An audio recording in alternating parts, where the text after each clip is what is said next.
Hello friends, welcome to Marathi story diary official YouTube channel. मागच्या भागात आपण माझा नवरा आणि त्याची बायको भाग 16 बघितलेला। आज आपण भाग 17वा बघणार आहोत। तुम्हाला हा व्हिडिओ आवडल्यास व्हिडिओला नक्की लाईक करा, शेअर करा आणि याचा पुढचा भाग लवकरच तुमच्या भेटीला येईल। तो लवकरात लवकर पाहण्यासाठी चॅनलला नक्की सबस्क्राईब करून ठेवा। चला तर मग सुरुवात करूया। रात्री एकटीच बसून संध्या विचार करते, सगळे किती आनंदी आहेत घरात, पण मी कसं करू? मी हे लग्न करून सुखी नाही होणार हे मला चांगलंच माहिती आहे, तरीही मी काहीच करू शकत नाही।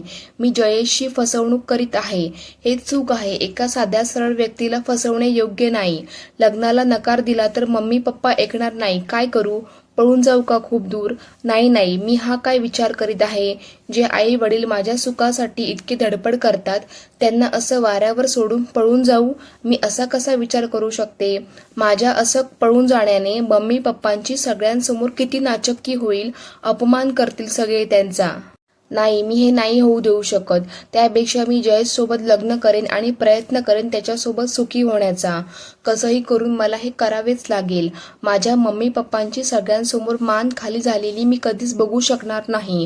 मनू रूम मध्ये ये दी, का झालं? तू इतकी टेन्शन मध्ये का दिसत आहेस? संध्या मनूचा हात पकडून तिला बेडवर बसवत, मनू मी खूप डिस्टर्ब आहे ग, मला कळत नाही आहे मी जे करीत आहे ते बरोबर आहे की चुकीचे आहे। त्यावर मनू न समजून, अगं काय बरोबर काय चुकीचे आहे? त्यावर संध्या, मी जयेश सोबत लग्न करते ते बरोबर आहे का? माझं अक्षयवर प्रेम आहे, मग मी जयेश सोबत लग्न करून त्याला फसवत तर नाही ना? मनू दी, तू आता शांत हो, तू कुणालाही फसवत नाही हे बघ दी। अक्षय जिजू त्यांच्या लाईफमध्ये खुश आहेत, त्यांचा संसार नीट सुरू आहे। तू लग्न झाल्यावर तूही हळूहळू जयेश जिजूंच्या प्रेमात पडशील आणि हे सगळं विसरून जाशील। तू कुणाचीही फसवणूक करीत नाही आहे, हे असले विचार आधी डोक्यातून काढून टाक। अगं थोडी बाहेर निघ, नुसती घरात बसून असते आणि नाही ते विचार डोक्यात आणते। जरा मैत्रिणींकडे जा, मूवीला जा, शॉपिंग कर, हॉटेलिंग कर, म्हणजे मूड तुझा फ्रेश होईल। आणि आता तू फक्त जयेश जिजूंबद्दलच विचार कर। त्यावर संध्या मनूच्या बोलण्याचा विचार करते आणि तिलाही पटते की आपण थोडे बाहेर पडायला पाहिजे। सुरेखाताई दार आडून यांचे बोलणे ऐकतात। त्यांनाही वाईट वाटते की आपली मुलगी अजूनही तिच्या पहिल्या संसारातून बाहेर पडली नाही आणि आता तिच्या मनात आपण कुणाला तरी फसवतोय ही भावना जोर धरत आहे। पण ती त्या दोन्ही बहिणींच्या मध्ये न पडता बाहेरूनच निघून जाते। त्यांना वाटते मनू तिला योग्य सल्ला देत आहे आणि संध्याच्या मनावरचं ओझं तीच दूर करू शकते। सायंकाळी संध्या बाहेर पडते तर तिला खूप बरं वाटतं। एका देवीच्या मंदिरात जाऊन दर्शन घेते आणि थोडा वेळ बसते। तिथल्या वातावरणाने तिला हलकं हलकं वाटतं। संध्या फ्रेश होऊन बाहेर निघते। ऑलमोस्ट संध्याकाळ झाली होती। ती घरी जाण्यासाठी ऑटो बघते, पण एकही ऑटो दिसत नाही। हिवाळा असल्याने संध्याकाळच्या 6:30लाच अंधार होतो। तिला ऑटो शोधताना बघून एक कार तिच्या जवळ येऊन थांबते। कारच्या काचा खाली होण्याआधीच संध्या ओळखते ती कार अक्षयची होती। त्यावर अक्षय काच खाली करत, संध्या घरी जाण्यासाठी ऑटो बघत आहे का? अक्षयला बघून संध्याला खूप बरे वाटते। जवळपास 2 महिन्यानंतर ती अक्षयला बघत होती। 2 महिन्यात अक्षयमध्ये खूप बदल झाला होता। आधीचा चार्म त्याच्यात दिसत नव्हता, चेहरा निस्तेज वाटत होता। तिला असं एकटक बघताना बघून अक्षय, अगं संध्या कुठे लक्ष आहे? मी म्हटलं ऑटो शोधत आहे का? त्यावर संध्या गडबडून भानावर येत, हो। त्यावर अक्षय, अंधार पडलाय, चल मी सोडून देतो तुला। त्यावर संध्या, अहो असू द्या, भेटेल ऑटो, तुम्हाला खूप उलटं पडेल तिकडे। अक्षयला तिचं अजूनही अहो म्हणणं खूप आवडतं। असं वाटतं अजूनही ती त्याचीच हक्काची बायको आहे, पण तिच्या नकाराने तो नाराज होतो। तिच्यासोबत तेवढाच वेळ घालवता आला असता। संध्याला सुद्धा अक्षय सोबत बोलायचं होतं, त्याच्यासोबत वेळ घालवायची तिची इच्छा होती। ती काही विचार न करता त्याच्या बाजूच्या सीटवर जाऊन बसते। अक्षयच्या चेहऱ्यावर स्माईल येते, निघायचं? त्यावर संध्या हसत, हो, इकडे लेफ्ट टर्नला एक रेस्टॉरंट आहे, तिकडे जाऊ, मला खूप भूक लागली आहे। त्यावर अक्षय हसत, अजूनही तशीच आहे, वेडपट, खूप नशीबवान आहे तो मुलगा ज्याला तुझ्यासारखी निरागस बायको मिळाली। काही खाल्ले नव्हते का? त्यावर संध्या नकारार्थी मान हलवते। तिला कळत नाही काय उत्तर द्यावे। खरं तर तिला भूक लागलीच नव्हती, पण फक्त अक्षय सोबत वेळ घालवता यावा म्हणून ती खोटं बोलते। दोघेही लगेच रेस्टॉरंटमध्ये येतात। अक्षय मेनू कार्ड बघत, काय खायचे आहे तुला, काय ऑर्डर करू? त्यावर संध्या विचार काहीही ऑर्डर करा जे तुम्हाला ठीक वाटेल। अक्षय मेनू कार्ड बघत, चीज ग्रिल सँडविच ऑर्डर करू. त्यावर संध्या चालेल. त्यावर अक्षय लगेच वेटरला सँडविच आणि ज्यूसची ऑर्डर देतो आणि संध्याकडे बघतो. अजूनही ती तशीच होती, पण नवीन लग्न झाल्यावर तिच्या चेहऱ्यावर जो ग्लो होता तो मात्र मिसिंग होता. अक्षय तिला कॉंग्रॅच्युलेशन लग्न जुळल्याबद्दल. त्यावर संध्या आश्चर्याने बघत, तुम्हाला कसं कळालं? त्यावर अक्षय, हो प्रसादने सांगितलं आणि मी मीनूचे स्टेटस पण बघितले तुझ्या एंगेजमेंटचे. छान आहे तुझा होणारा नवरा.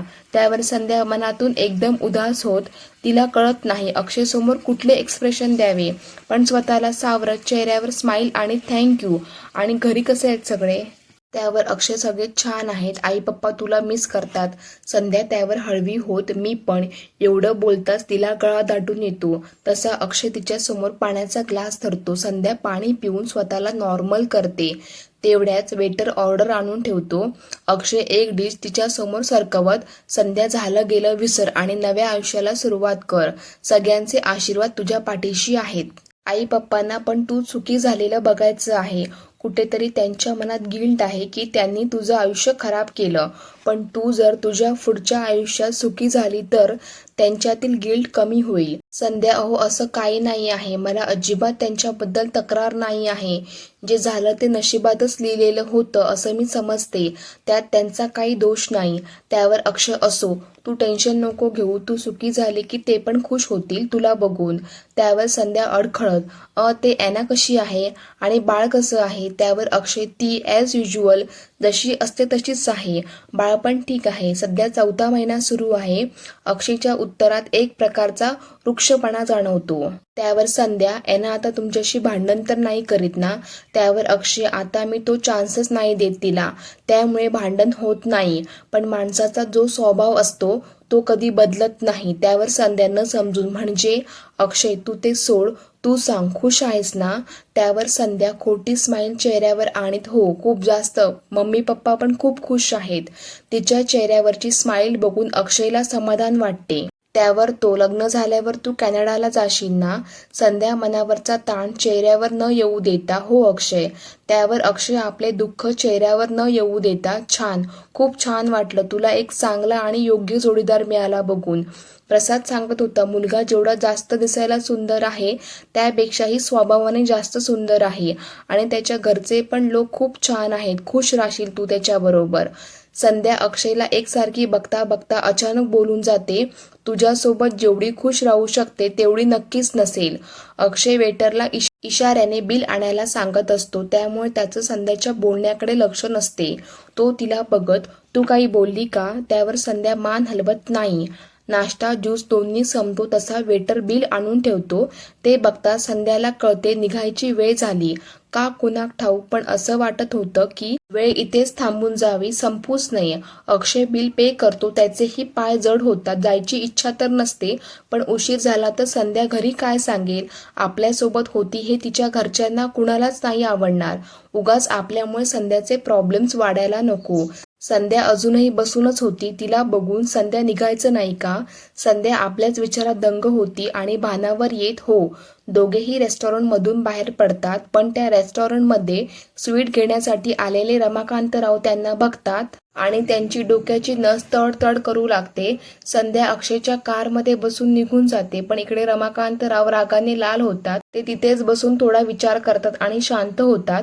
मग उठून रेस्टॉरंटमध्ये जाऊन मिठाई घेतात आणि घराकडे निघतात. संध्या आधीच घरी येऊन तयार होती. रमाकांतराव येतात, पण चेहऱ्यावर शांत भाव आणि आपण काहीच बघितले नाही या अभिर्भावात ते बसतात, पण डोक्यात अनेक शंका कुशंका सुरू असतात. त्यात रात्री बेडरूममध्ये गेल्यावर सुरेखाताई त्यांना दुपारचं संध्या आणि मीनूचं संभाषण सांगतात. त्यामुळे ते अजूनच जास्त चिंतेत पडतात. मनात विचार करतात, मला आता काहीतरी करावंच लागेल. संध्याला अक्षयपासून दूर ठेवणं फार गरजेचं झालंय, नाहीतर ऐन वेळावर हा अक्षयमुळे संधू लग्नाला नकार द्यायची. माझ्या मुलीच्या भवितव्याचा प्रश्न आहे. तिला चांगले स्थळ मिळत आहे बघून हा नक्की काहीतरी आग लावायला आला होता. आपल्यापेक्षा चांगला मुलगा मिळत आहे बघवलं नसेल त्याला. नक्की तिला काहीतरी हूल देत असणार. ही ठरली साधी बोळी. हिला काय कळतं लोकांचं षडयंत्र? त्या साधेपणाचं तर लोक आतापर्यंत फायदा घेत आलेत, पण आता नाही. आता मी असं काहीही होऊ देणार नाही. पण मला काहीतरी ठरवावंच लागेल. काय करू की लग्नापर्यंत संध्या अक्षयला भेटायला नको. रात्री बराच वेळ रमाकांतराव टेरेसवर फेऱ्या मारीत असतात. शेवटी त्यांना काहीतरी सुचते आणि ते आनंदाने रूममध्ये येतात तर सुरेखा झोपलेली असते. तिला गाढ झोपेत बघून त्यांना तिला उठवायचे जीवावर येते. उद्या सांगतो म्हणत ते झोपून जातात. इकडे अक्षय संध्याला भेटून अतिशय आनंदात असतो. त्याला तिच्या दूर जाण्याचा त्रास तर होता, पण त्याने आता स्वतःला बरंच सावरलं होतं. तिच्या सुखात आपलं सुख त्याने स्वीकारलं होतं आणि तिला आनंदी बघून तोही खूप आनंदी झाला होता. बऱ्याच दिवसानंतर अक्षय इतका मनमोकळा हसत होता ते बघून मंगेशराव, अक्षय खूप खुश दिसत आहे, काय झालं? अक्षय अति उत्साहात, पप्पा मी आज संध्याला भेटलो. तिला तिच्या पुढच्या आयुष्यासाठी शुभेच्छा दिल्या. खूप हलकं वाटत आहे मला. सतत एक दडपण होतं पण आता हलकं वाटतंय. ती माझी नाही होऊ शकली पण ती खुश राहावी इतकंच वाटतं. त्यावर मंगेशराव, बरं झालं तुझ्या मनावरचा ताण थोडा तरी कमी झाला. संध्या ज्याही घरात जाईल तिथे आनंद तिच्या सोबतच जाईल. ती आहेच तशी. पण आता तू एनावर लक्ष दे. आता तिच्यासोबत खुश राहण्याचा प्रयत्न कर. मी बघतो आहे तू फक्त कर्तव्य म्हणून हे सगळं करतो, पण तसं नसतं बेटा. आयुष्यात जसा आपण चुका करतो तशा दुसऱ्याच्या हातात पण होतात. त्या विसरून पुढे जावं लागतं. संसार असाच असतो. अक्षय त्रागा करीत, पप्पा मी मानतो माझ्या हाताने चुका झाल्या, त्याची मी माफी पण मागितली. पण जशी मी माफी मागितली तशी एनाने पण मागायला पाहिजे होती ना. तिच्याकडून पण चुका भरपूर झाल्या. मी माफी मागितली तर ती अजून टेरर झाली. पण जसा मी झुकलो तिला असं वाटतं तिने जे केलं ते बरोबरच आहे. चुका फक्त माझ्या झाल्या. अशाने संसार तर नाही होत ना पप्पा. संसार टिकवण्याचा प्रयत्न दोन्हीकडून व्हायला हवा ना, तरच तो टिकतो. पण झुकणे तर तिच्या स्वभावातच नाही. असो, ती माझ्या बाळाची आई होणार आहे. अशा अवस्थेत मी तिला सोडू शकत नाही, म्हणून माझे कर्तव्य पार पाडतो आहे. त्यावर रमाकांतराव काहीच बोलू शकत नाही. अक्षय जायला निघतो तसा पुन्हा मागे वळतो. पप्पा आजपर्यंत मी तुम्हाला एक गोष्ट नाही बोललो, पण आज बोलतो. तुमची निवड माझ्यासाठी सर्वतोपरी योग्य होती आणि माझी निवड खूप चुकीची होती. पण दैव देते आणि कर्म नेते तशी माझी गती झाली. मी तुमच्या अनुभवावर विश्वास करायला पाहिजे होता, पण मी माझी मनमानी केली आणि आता त्याचंच फळ भोगतोय. एना खाली येतच होती की तिला अक्षय आणि मंगेशरावांचं संभाषण ऐकू येते. ती तिथेच आडोशाला उभी राहून सगळं ऐकते आणि अक्षयला वर येण्याची चाहूल लागताच रूममध्ये निघून जाते. आज तर अक्षयने सरळ सरळ बोलून दाखवलं होतं की त्याची निवड चुकीची होती आणि तो फक्त आपले कर्तव्य बजावत आहे. हे ऐकून एना पुन्हा रागाने लाल होते. काय करू नी काय नको असं तिला व्हायला लागतं. मनात चरफडत अक्षय रूममध्ये आला की त्याला या सगळ्याचा जाब विचारते. त्याची चांगली खरडपट्टी काढते. मी स्वतःहून आली का? एवढेच होते तर कशाला घ्यायला आला? मी म्हटलं सॉरी म्हणून की माफी माग म्हणून. हे सगळं त्याचं त्यानेच केलं आणि सगळ्यांना दाखवतो की मी टेरर आहे आणि हा मेनाचा पुतळा. विचारतेच आता त्याला याचा जाब. पण लगेच डॉक्टरचे शब्द आठवतात आणि ती स्वतःला नॉर्मल करायचा प्रयत्न करते. कितीही प्रयत्न केले तरी अक्षयवरचा राग तिचा वाढतच जातो. पण तिच्या लक्षात येते आता जर आपण भांडण केलं तर याचा परिणाम आपल्या बाळावर तर होईल, पण हा अक्षय सगळ्यांना चांगला दिसेल आणि मी भान कुदळ बायको नाही. आपल्याला शांत राहणं जास्त गरजेचं आहे, या बाळासाठीही आणि स्वतःला चांगले प्रूफ करण्यासाठीही. दुसऱ्या दिवशी रमाकांतराव काही महत्त्वाचे कॉल करतात आणि सगळ्यांना हॉलमध्ये बोलवतात. मनू, संध्या, आजी आणि सुरेखाताई सगळे हॉलमध्ये येतात. सगळ्यांना आश्चर्य वाटते की काय झालं, कशाला सगळ्यांना एकत्र बोलवलंय. त्यावर रमाकांतराव, तुम्हा सगळ्यांना प्रश्न पडला ना की मी इथे सगळ्यांना का बोलवलंय, तर तुम्हा सगळ्यांसाठी एक आनंदाची बातमी आहे. मी ठरवलं आहे आपल्या संध्याचं लग्न पुणेतून करायचं. सगळे अचंबित होऊन एकमेकांकडे बघतात. सुरेखाताई, अहो कसं शक्य आहे? तिकडे जाऊन सगळी तयारी कशी करायची? पाहुण्यांची व्यवस्था कशी होईल? जवळ आहे का पुणे? पूर्ण 12 तासाचा प्रवास आहे. त्यावर मीनू, पप्पा अहो तिकडे कुठून करायचं लग्न? आपण राहणार कुठे? आणि हॉटेल म्हणाल तर किती खर्चात पडेल? त्यापेक्षा इथूनच करा ना. त्यावर आजी पण, रमाकांता आता या वयात कुठे नाचवतोय मला? त्यावर रमाकांतराव, झालं तुमचं बोलून, आता मी बोलू? सुरेखाताई वैतागून, बोला. त्यावर रमाकांतराव, हे बघा संध्याचं पहिलं लग्न इथूनच झालं. त्या लग्नाने माझ्या संधूचं काय झालं हे आपण बघितलंच. मला असं वाटते आताचं हे लग्न माझ्या संध्याच्या आयुष्यात सुख घेऊन यावं. निर्विघ्नपणे सुखासुखी आनंदाने हे लग्न पार पडावे म्हणून मला हे लग्न नागपुरातून करायचं नाही आहे. आता तुम्ही याला माझी अंधश्रद्धा समजली तरी चालेल, पण यावेळी मला संध्याच्या लग्नात कुठलीही रिस्क नाही घ्यायची. त्यावर सुरेखाताई बाप म्हणून त्यांचं असं अंधश्रद्धाळू होणं, भावनिक होणं समजून घेतात. त्या थोडं नरमाईने अहो सगळं ठीक, पण पुण्यात आपलं कुणीच नाही, तिथून लग्न कसं करणार? रमाकांतराव अगं माझा मित्र राहतो ना तिथे दिवेकर, त्याचा छान मोठा बंगला आहे तिथे, आणि मुख्य म्हणजे तो त्याच्या घरून लग्न करायला तयार आहे. तसेही त्याला कुणीच मूलबाळ नाही, त्यामुळे त्यालाही वाटतं आपल्या घरून एखाद्या मुलीचे लग्न झालं की पुण्य लाभेल म्हणून. त्यावर संध्या पण पप्पा काय गरज आहे तिकडून लग्न करायचं, एकदा झालं ते पुन्हा पुन्हा थोडीच होणार आहे, इथून करूया ना सोपं. त्यावर रमाकांतराव पण बाळा माझी इच्छा आहे तुझं लग्न तिथून करायची. ते आजकाल फॅड आहे ना डेस्टिनेशन वेडिंग, तसं समजा हवं तर. त्यावर मनू जोरात हसत वाव पप्पा तुम्हालाही आवडतं न्यू जनरेशन सारखं वेडिंग करायला. त्यावर रमाकांतराव हसत का नाही, मलाही वाटतं माझ्या मुलींनी त्यांची हौसमौज करावी. तर मग ठरलं तर संध्याचं लग्न पुणेवरून होणार. त्यावर सुरेखाताई अहो पण तिकडे हॉल वगैरे बघायचं, कॅटरिंग ठरवायचं, ते कसं करणार? तुम्ही कितीदा सुट्ट्या घेऊन तिकडे जाणार?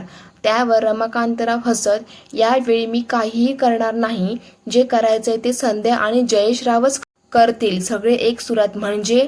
त्यावर रमाकांतराव म्हणजे संध्या उद्याच तिच्या आजीसोबत पुणेला निघणार, तिकडे ती माझ्या मित्राकडे राहणार आणि मग तिथून तीच हॉल बुक करणार, तिला जसा पाहिजे तसा, किंवा जयेशरावांना जसा पाहिजे तसा. तसा माझा मित्र तिची मदत करेल. आणि बाकी लग्नाचं म्हणशील तर मी एक इव्हेंट कंपनी सिलेक्ट केली आहे, संध्या त्यांच्याशी बोलून ठरवेल तिला काय काय आणि कसं कसं पाहिजे ते. म्हणजे हॉलमध्ये तिची एंट्री कशी राहील, तिची बिदाई कशी करायची, सगळं सगळं संध्याच्या चॉईसचं राहील. मनू लाडात येऊन पप्पांच्या गळ्यात हात टाकीत पप्पा दी सारखं माझ्याही लग्नात सगळं मीच ठरवेन हा. मलाही माझ्या लग्नात मस्त ग्रँड एंट्री घ्यायची आहे, अशी की सगळे लक्षात ठेवतील. त्यावर रमाकांतराव तिचे हात गळ्यातून काढीत आधी ग्रॅज्युएट हो, मग तुझ्या लग्नाचं बघू. पण संध्याला नागपूर सोडून जायची इच्छा नव्हती, पण पप्पांनी मोठ्या हौसेने लग्नाची रूपरेषा ठरवली होती, त्यात सगळे खूप एक्साइट होते, त्यामुळे संध्याला नाही म्हणता आलं नाही. आता आजीला सुद्धा पुणे बघायची उत्सुकता वाटते. शेवटी एकमताने ठरते की संध्या आणि आजी दोघेही पुणेला जातील. त्यानंतर मनूची एक्झाम झाली की ती पण त्यांना पुणेला जॉईन करेल आणि यावेळेचं लग्न संध्या आणि मनू दोघेही मिळून मॅनेज करतील. त्याप्रमाणे संध्या आजीसोबत पुणेला निघून जाते. एकदाच रमाकांतरावांना शांत वाटतं की कुणाला कुठलीही शंका न येता सगळं व्यवस्थित निपटलं. त्यांनी संध्या आणि अक्षयला यांना एकत्र बघितल्यापासून भीती वाटत होती की ऐन लग्नाच्या वेळी काही विघ्न तर नाही येणार, अक्षय काही प्रॉब्लेम तर नाही करणार, किंवा संध्याच लग्नाला नकार तर नाही देणार. यावर तोडगा एकच होता, संध्याला अक्षयपासून दूर करणे, त्यांना भेटू न देणे. आणि त्यात रमाकांतराव यशस्वी झाले होते, तेही कुणाला कुठलीही शंका न येऊ देता. इकडे रात्रीचे 12:30 झाले तरी अक्षय बेडवर पडून होता. काही केलं त्याला झोप येत नव्हती. डॉक्टरने मेडिसिन चेंज केल्यापासून एनाला औषध घेताच लगेच गाढ झोप यायची. अक्षय पडल्या पडल्या संध्या आणि त्याची रेस्टॉरंटमधली भेट आठवतो आणि त्याला तिचे शब्द आठवतात की तुझ्यासोबत जेवढी खुश राहू शकते तेवढी नक्कीच नसेल. त्यावेळी अक्षय जरी वेटरला इशारा करीत असला तरी त्याने तिचे हे शब्द ऐकले होते, पण काय रिॲक्ट व्हावे हे त्यावेळी त्याला सुचले नाही. मनात येते संध्या तुझ्या या एका वाक्याने मी समजलो की तुझं माझ्यावर प्रेम आहे, तू माझ्यासोबत सुखी राहशील असं तुला वाटते, पण तुझ्या सुखात आग लावायला मीच या एनाला आपल्या आयुष्यात आणलं. मी तुला इथे आणलं तरी एना आपल्याला सुखी नाही राहू देणार. आणि आता तर तुला चांगला नवरा सुद्धा मिळत आहे, चांगले घर मिळत आहे, तुझ्या सुखातच माझं सुख आहे. मी पूर्ण आयुष्य या एका भावनेवर काढू शकतो की तुझंही माझ्यावर प्रेम होतं. त्यावेळी जर मी कमजोर पडून माझ्या मनात असलेल्या तुझ्यावरच्या प्रेमाची कबुली दिली असती तर तुला जयेश सोबत लग्न करणं कठीण होऊन बसलं असतं. तू नको नको त्या प्रश्नांचा सामना करीत बसली असती आणि त्यातून काय निष्पन्न होऊन आलं असतं कुणाक ठाऊक. मला तुझ्या लग्नाच्या आड यायचं नव्हतं. तू जयेशला तेव्हाच ॲक्सेप्ट करशील जेव्हा तू मला मनातून काढशील, म्हणून मी त्या वाक्याला इग्नोर केलं, जेणेकरून तू तुझ्या आयुष्यात पुढे जावे आणि सुखी व्हावी. एकदा तुझं आयुष्य खराब केलं मी, पण आता माझ्यामुळे तुझ्या सुखात अडचणी नाही येऊ देणार.